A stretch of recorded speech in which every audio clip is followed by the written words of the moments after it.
a hulking figure of clay, inert and silent. On its broad forehead, a single word is carved in the ancient Hebrew script. Emet, truth. It is a promise etched in mud, a vow of protection for a people living under the shadow of fear. But erase the first letter, just one simple stroke, and Emet becomes Met. Truth becomes death. A protector becomes a destroyer, and the line between salvation and ruin vanishes into dust. From the archive of Folly, I am your chief archivist. We are drawn to stories of righteous fury, of power marshaled for a just cause. But power, once unleashed, is a difficult thing to contain. We invite you to listen, and if you find meaning in these echoes of the past, we hope you will subscribe and help us preserve them. Our story begins not with a monster, but with a prayer whispered in the cramped and winding streets of 16th century Prague. It is a city of spires and shadows, a jewel of the Holy Roman Empire under the mercurial Emperor Rudolph II. And within this city, confined by gates that lock at dusk, lies the Jewish quarter, the Josephov. A city within a city, teeming with scholars, merchants, and mystics, their lives governed by ancient laws and the ever-present threat of violence. This is the world of Rabbi Judah Loew, Ben Bezalel, a man known to his people as the Maharo of Prague. History remembers him as a towering intellect, a scholar of the Talmud, a friend to astronomers like Tycho Brahe, and a man granted a rare audience with the emperor himself. He was a pillar of his community, a voice of reason and faith in an age of superstition. But the whispers in the street tell a different story. They speak of blood libels, the vile accusation that Jews murder Christian children to use their blood for Passover rites. This lie is a spark in a tinderbox, and the threat of the pogrom, of mob violence sanctioned by silent authorities, hangs heavy in the air. With each passing day, the fear deepens, coiling in the hearts of the people like a serpent. In the half-light of their homes, and in the hallowed space of their synagogue, the Altnuschel, they find solace in the ancient words of their ancestors. A song, a melody of hope against the rising tide of despair. The Lord is my shepherd, I shall not want. It is a declaration of faith, a desperate plea for guidance. Yet, it is the next verse that truly captures the heart of their predicament, the verse that speaks to the chilling reality of their existence. Yea, though I walk through the valley of the shadow of a death, I will fear no evil, for thou art with me. This is not a theoretical valley. For the Jews of Prague, it is the cobbled street outside their door, the suspicious glance of a neighbor, the jeer of a passing drunkard. It is the knowledge that their safety is a fragile thing, easily shattered by rumor and hatred. They recite the words, and they pray for the shepherd's protection, for the comfort of the rod and the staff. But in the darkest corners of their hearts, a question takes root. What if faith is not enough?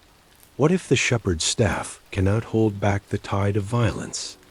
The Vltava River flows through the heart of Prague, a ribbon of dark water that has witnessed the city's triumphs and its tragedies. It is a commercial artery, carrying salt and timber, a source of life and a reflection of the sky above. But for Rabbi Loew, in the deepening twilight of his community's fear, it becomes something more. It is a source of primordial matter, the wet, dark clay from which the first man was formed. The legend does not pinpoint the exact moment of decision. It speaks not of a single event, but of a slow, creeping dread that finally became unbearable. The whispers grew louder, the threats more brazen. The valley grew darker, the shadows longer. And so, the great rabbi, the scholar of logic and law, turned to the esoteric mysteries of the Kabbalah. He turned to the secret knowledge of creation, the belief that a man, if righteous and wise enough, could mimic the divine act and breathe life into inanimate matter. He would not be alone in this endeavor. The texts demanded ritual purity and the assistance of others who shared the weight of the secret. And so, one night, under the cloak of darkness, Rabbi Loew and two chosen assistants made their way out of the ghetto. their footsteps echoing on the silent stones, moving towards the banks of the Vltava. They sought a specific kind of earth, virgin soil, untouched by plow or spade, pure and ready for a sacred purpose. There, by the murmuring water, they began the ritual. They molded the damp clay, shaping it into the form of a man, a giant of immense proportions, lying on its back as if in a deep slumber. Then came the incantations, the sacred formulas whispered into the night air as they circled the lifeless form. One assistant circled 7 times, and the clay began to glow with an inner heat, turning red as if forged in a furnace. The other circled 7 times in the opposite direction, and the figure cooled, its form solidifying into the likeness of a man. Finally, it was the rabbi's turn. With the Torah in his hands, he circled the figure 7 more times. Then, together, the 3 men recited the verse from Genesis, the very words of creation. And the Lord God formed man of the dust of the ground, and breathed into his nostrils the breath of life. And man became a living soul. And then the final potent act. Rabbi Lowe leaned forward, and on the creature's damp forehead, he traced the 3 Hebrew letters that formed the word emet, truth. As the final incantation faded into the river's murmur, the clay giant's eyes opened. They were not the eyes of a living thing. They were voids, dark and empty, reflecting the stars without comprehension. There was no flicker of a soul, no spark of consciousness. There was only a profound and unsettling emptiness. The creature, born of mud and magic, sat up. Its movements were not fluid, but a series of stiff, deliberate actions, like a marionette testing its strings. The wet clay of its skin began to dry and harden in the cool night air, cracking slightly at the joints, the sound like stones grinding together. Rabbi Lowe, his face pale in the moonlight, stood before his creation.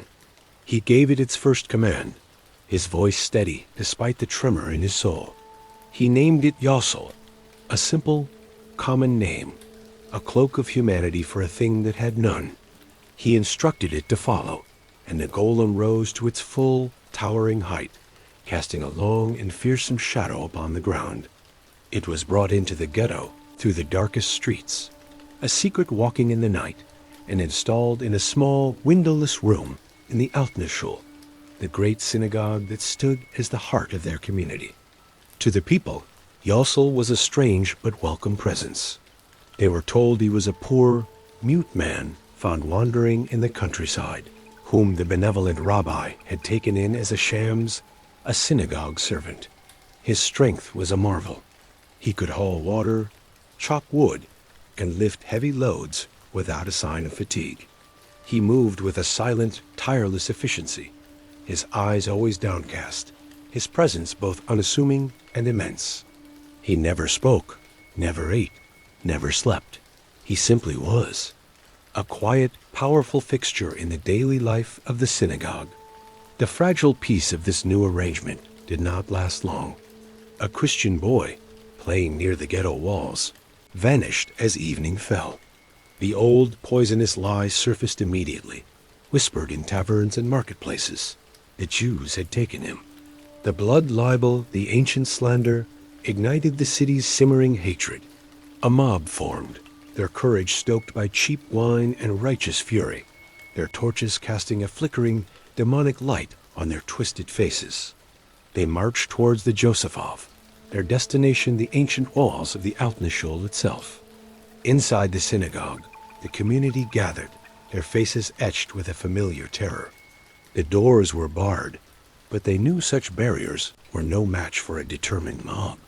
In the flickering candlelight, their voices rose together, a chorus of fear and faith, reciting the ancient words.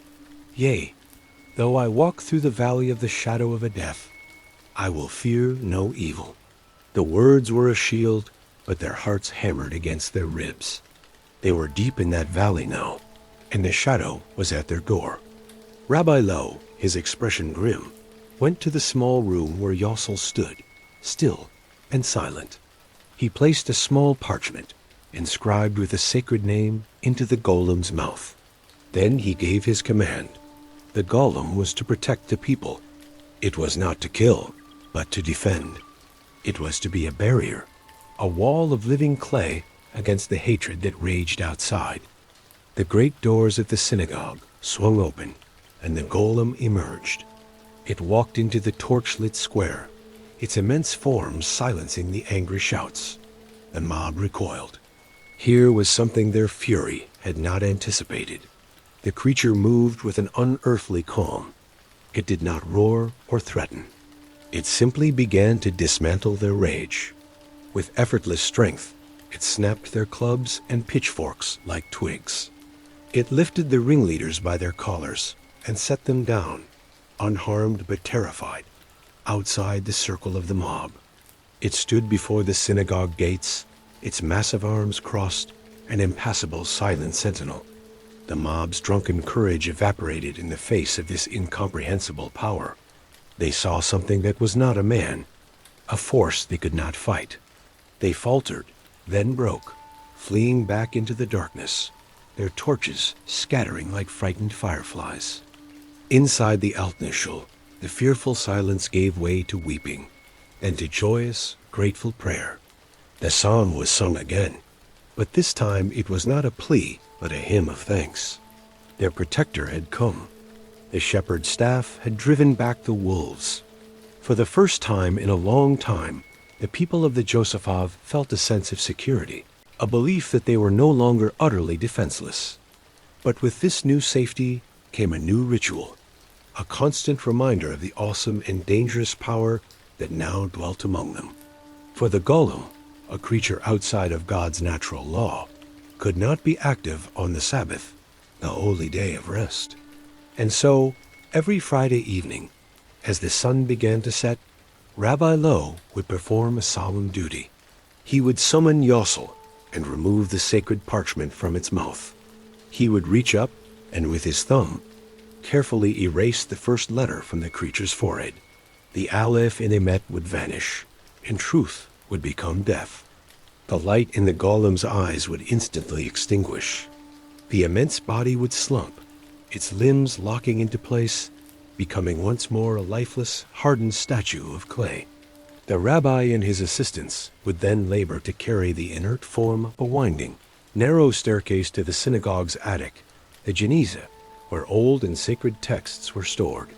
There, among the decaying scrolls and holy books, they would hide it under a pile of prayer shawls, to lie dormant until the Sabbath was over. In the quiet of his study, surrounded by the holy books that had been his life's work, Rabbi Lowe would sit and contemplate the truth he had unleashed. He had saved his people. The valley of the shadow was, for now, less menacing. But he had done so by creating a being of immense power without a soul, a being animated by the word emet, truth.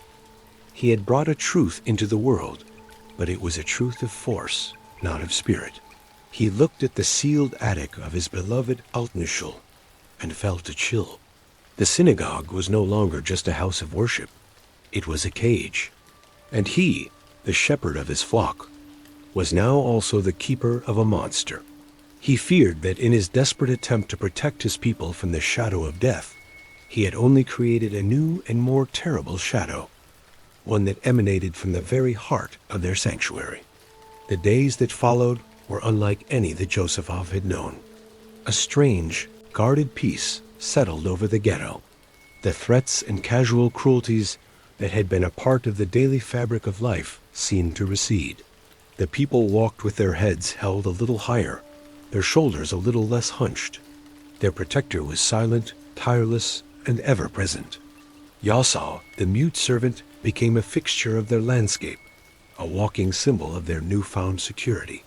He patrolled the perimeter of the ghetto, his heavy, rhythmic footsteps a reassurance in the night. The children, at first wary, grew accustomed to his hulking presence, and would sometimes trail behind him, their small forms dwarfed by his immense shadow. Yet the gratitude was laced with a thread of unease. The golem's power was absolute, but its understanding was non-existent.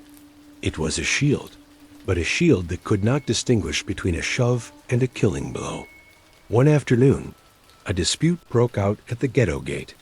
A grain merchant from outside the walls accused a Jewish tailor of shortchanging him, his voice loud and accusatory, his hand resting on the hilt of a knife. A crowd gathered. Insults were hurled. It was a common, ugly scene, the kind that could easily fester and erupt into something far worse. Yossel, who had been standing nearby, turned his head. He processed the scene not with logic or empathy, but as a simple equation of threat. He saw the raised voice, the weapon, the anger directed at one of the people he was commanded to protect. He moved. It was not a rush, but a deliberate, unstoppable advance. He brushed aside the onlookers and took the merchant's arm in his massive hand. There was a sickening crack of bone. The merchant screamed, his knife clattering to the cobblestones. The golem then turned to the merchant's cart, laden with sacks of grain. With a single fluid motion, it overturned the heavy cart, splintering its axle and spilling its contents into the street. Then, its task complete, it turned and walked away, resuming its silent patrol as if nothing had happened. A stunned silence fell over the square. The tailor, who the golem had just saved, stared in horror at the writhing merchant and the ruined cart. The people of the ghetto looked at each other, their relief mingled with a cold dread. They had been protected, yes, but they had also witnessed a display of raw, dispassionate violence that was utterly inhuman. They had not seen justice. They had seen a problem brutally erased. Rabbi Lowe had watched the entire incident from the window of the synagogue. His heart felt like a stone in his chest. He saw in that moment the terrible flaw in his creation. The golem could understand emet, truth, in its most simplistic form, the truth of a threat, the truth of a command. But it could not comprehend nuance, mercy, or restraint. It was a perfect weapon, and that was precisely what made it so terrifying. The weekly ritual of deactivation became the rabbi's penance. Every Friday, as the sky began to bleed into the soft colors of dusk, he felt the weight of the coming Sabbath not as a relief, but as a burden. The process was always the same, a solemn and dreadful ballet, summoning the creature, removing the sacred name, erasing the life-giving letter, turning truth to death, and then the arduous task of carrying the impossibly heavy statue up the tight, winding stairs of the Altnuschel to the attic. His assistants would strain, their muscles trembling, their breath coming in ragged gasps.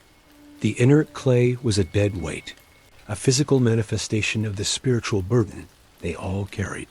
As they finally laid it among the dusty prayer shawls, the rabbi would look around the Geniza at the crumbling scrolls containing the sacred word of God and feel a profound sense of blasphemy.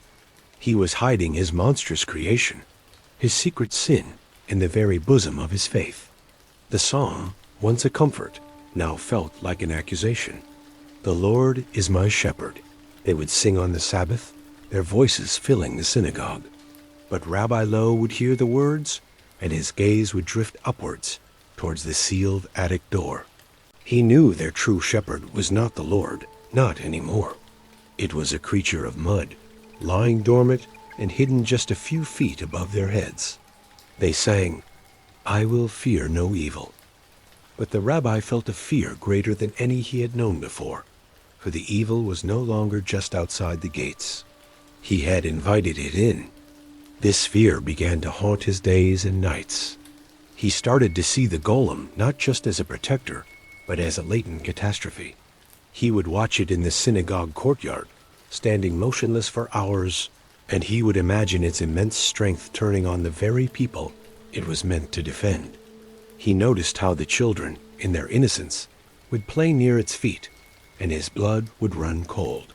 The golem was a force of nature he had unnaturally bound to his will, and he knew, with the certainty of a scholar who has read too many cautionary tales, that such bonds never hold forever. The community, however, grew more reliant on their silent guardian. Yozel became their answer to every problem. A debt unpaid, A dispute with a neighbor, a shipment of goods delayed. They would look to the Golem, and then to the rabbi. They had stopped praying for miracles. They had a miracle worker who could chop their wood. They were safe, but they were losing something vital in the process. Their faith, their reliance on themselves, and on God. Rabbi Lowe saw that he had not just built a protector. He had built a crutch, and it was crippling the soul of his community. Then came the Friday that would change everything. Word arrived from the emperor's court in Vienna. A new tax was to be levied, one so crippling it threatened to destroy the livelihood of every family in the Josephov. Panic spread through the ghetto. Rabbi Lowe was consumed. He spent the day in frantic meetings with the community elders, drafting petitions, seeking audiences with city officials, using all the diplomatic and intellectual tools he had honed over a lifetime. He was the Maharal of Prague again, the scholar and the leader, fighting for his people with words and reason. His mind was a storm of legal arguments, theological precedents, and political calculations. As the sun dipped low, casting long shadows from the spires of the city, he finally returned to the Altnüschel, his body aching with fatigue, his mind still racing. He joined his congregation for the evening prayer, his presence a comfort to their anxious hearts. The cantor's voice rose, filling the ancient synagogue with the familiar, soothing melody of the Lecca Dodi, the prayer that welcomes the Sabbath bride. The candles glowed.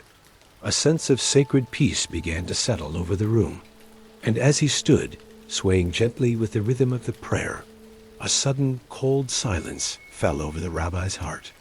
He felt a void, a lapse in his memory. He ran through the rituals of the day in his mind, the petitions, the meetings, the frantic rush. Then he thought of the setting sun, the candles, the prayer, and he realized what he had not done. The parchment, the attic, he had forgotten.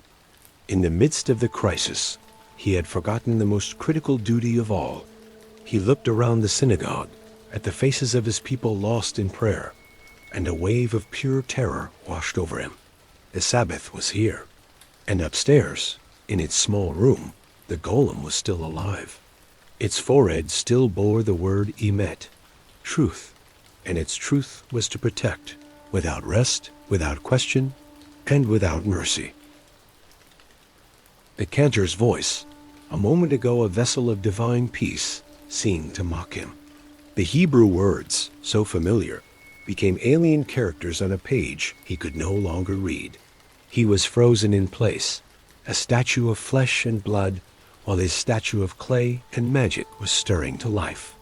Around him, the congregation swayed, their eyes closed in devotion, utterly unaware of the abyss that had opened beneath their feet. Every second that passed, every note of the sacred melody, was a moment closer to a catastrophe of his own making. Then came a sound from outside the hallowed walls of the Altnüschel. It was not the sound of a mob. It was a heavy, rhythmic, grinding thud. It was the sound of immense weight, moving with unnatural purpose. The prayer faltered. A few heads turned towards the great oak doors. The cantor's voice wavered, the beautiful note of welcome catching in his throat. The thudding grew louder, closer, punctuated now by a sharp crack of splintering wood, then a cascade of shattering pottery. Screams followed, thin and sharp, cutting through the holy quiet of the Sabbath evening. The valley of the shadow was no longer a metaphor. It was their street, their home, and the shadow was cast by a figure they had come to see as their salvation. The truth, emet, inscribed on the Golem's brow, was a soulless, literal thing. It understood order. It understood work. And in the sudden, profound stillness of the Sabbath, it perceived only a world that had ceased to function. Its programming, a simple command to protect and to serve, had no instruction for a day of holy rest. And so, it began its work. It began to impose its own terrible order on the quiet streets. It tore the shutters from windows, seeing them as barriers to be cleared. It dismantled the baker's empty cart, its components neatly stacked in a pile of ruin. It saw the world through the eyes of a mindless laborer, and the sacred rest of the Josaphat was, to its perception, a state of disrepair. When people ran from their homes, crying out in alarm, it perceived them as part of the disorder. It moved to quiet them, to put them back in their place, its immense hands reaching, its intentions not malicious, but its actions utterly devastating. The very people it was created to shield became the focus of its relentless, destructive service. Inside the synagogue, chaos erupted. The prayer was shattered. People scrambled away from the doors, their faces masks of disbelief and terror. They were trapped between the sanctity of the Sabbath and the monster at their door. They looked to their rabbi, their pillar of strength, and they saw a man whose face was a ruin of anguish. In that moment, he was not the great Maharel. He was a man drowning in the consequences of his own hubris. He had to choose. He could remain and honor the law of God and watch as his creation, his sin, tore his community to pieces. Or he could commit a mortal transgression, break the Sabbath, and face the monster himself. There was no choice. It was the bitterest of harvests, the inevitable fruit of a seed planted in fear and watered with forbidden knowledge. He pushed his way through the terrified crowd, their hands clutching at his robes, their cries a chorus of his own failure. He threw open the synagogue doors and ran into the Sabbath twilight. The scene before him was a nightmare. The narrow street was a landscape of wreckage. His people were scattered, screaming, fleeing from the silent, methodical destruction of their own protector. The Golem stood in the center of it all, a dark colossus against the fading light, its head turning slowly, processing the chaos it had created as a task yet to be completed. It saw its creator, its master, emerge from the synagogue, and for a moment it paused, its empty eyes fixed on the rabbi. Rabbi Lowe did not hesitate. He ran towards the creature, his heart a frantic drum against his ribs. The words of the psalm echoed in his mind, a terrible, twisted irony, "For thou art with me." He had sought a companion to walk with his people through the valley of the shadow, a rod and a staff to comfort them. And now he was running towards that staff, which had become a bludgeon, knowing he was the only one who could stop it. He had to get close enough. He had to reach its forehead. He had to erase the truth and embrace the death that lay waiting beneath it. He was the shepherd, and he had to put down the rabid sheepdog he himself had raised. He did not shout. He did not plead. His voice, when it came, was calm, imbued with the absolute authority of a creator addressing his creation. "Yossel," he called out, his voice cutting through the din, "my shoe has come untied. Bend down and fix the lace." The Golem, its arm raised to strike a fleeing man, froze. Its programming was a hierarchy of commands, and the voice of its master was absolute. It turned its head, its empty eyes fixing on the rabbi's feet. It saw the untied lace. It had been given a task, a simple, direct order from the source of its being. The chaos of the street vanished from its perception. There was only the command. It moved towards Rabbi Lowe, its heavy footsteps shaking the cobblestones. The people watched, frozen in terror, as the monster knelt before the old man. The creature of immense power, the destroyer of their homes, bent its massive head low to attend to the trivial task of a shoelace. It was a moment of surreal, breathtaking absurdity. The hulking figure of clay, a being born of Kabbalistic ritual and river mud, was brought low by a simple domestic command. As the Golem's forehead, with its inscription of terrible truth, came within his reach, the rabbi did not hesitate. His hand, old and trembling, but now steady with purpose, shot out. With his thumb, he wiped away the first letter. The Aleph, the beginning, was erased. Emet became Met. Truth became death. It was not a violent end. There was no flash of light, no cry of agony. The inner fire that animated the clay simply went out. The light in its eyes vanished, leaving them dull and lifeless. The massive shoulders slumped. The head, bowed to tie a lace, never rose again. The golem collapsed, not like a man, but like a sandcastle yielding to the tide, a heavy, final thud of inert clay upon the broken stones of the street. Silence, profound and absolute, fell over the Josephov. The only sound was the rabbi's ragged breath in the sudden, cold stillness of the Sabbath night. The people slowly emerged from their hiding places, from behind overturned carts and darkened doorways. They looked at the wreckage of their street. They looked at the still earthen form of their former protector. And they looked at their rabbi, standing over the fallen giant, a man who had broken the most sacred of laws to save them from a salvation he himself had wrought. There was no celebration. There was only a quiet, soul-deep understanding. They had walked through the valley of the shadow of a death, and they had learned that the most terrifying shadows are the ones we cast ourselves. The Sabbath was broken beyond repair. That night, under the cold light of the stars, Rabbi Lowe and his assistants gathered the men of the community. There was no question of waiting. The golem could not remain among them. In grim silence, they worked together, a dozen men straining to lift the dead weight of the clay figure. It was heavier now than it had ever been, weighted down with the full measure of their folly. They carried it back into the Altnuschel, its silent halls a witness to their transgression. They began the final, dreadful ascent up the narrow, winding stairs to the attic. It was a funeral procession for a thing that had never lived. With each step, they felt the crushing burden of what they had done, the terrible price of their fear. They laid the golem down in the dust of the Geniza, among the sacred decaying scrolls. Rabbi Lowe took one last look at the blank-faced figure, then pulled the prayer shawls over it, hiding it from view. He did not say a prayer. There was no prayer for this. They descended the stairs and sealed the attic door. The masons were summoned, and they bricked up the entrance, entombing the secret, ensuring that no one would ever again be tempted to unleash such power upon the world. And so we are left with the echoes, the artifacts of this grand and tragic folly. We have the historical object, the Altnuschel, the old new synagogue, which still stands in the heart of Prague today.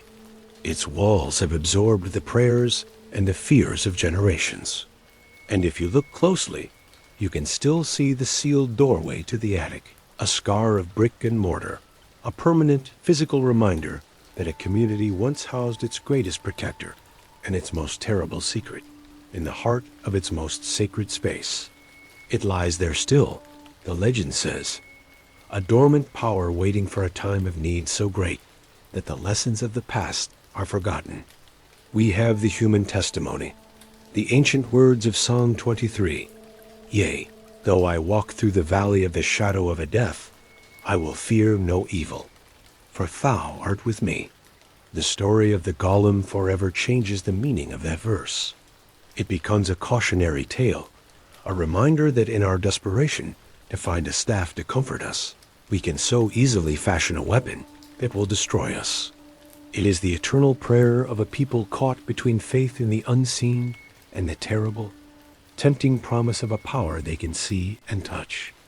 And finally, we are left with the mythic image, the hulking figure of clay with a single word etched upon its brow. Emet, truth, the folly of Rabbi. Lowe was to believe that a truth without a soul could save anyone. He learned, at a devastating cost, that the line between salvation and destruction, between truth and death, is as fragile as a single stroke of the thumb. That is the enduring, tragic lesson from the archive of folly. In our quest for a simple, absolute truth to protect us from the shadows, we risk creating a monster that sees no difference between a friend and a foe, between a prayer and a problem to be erased.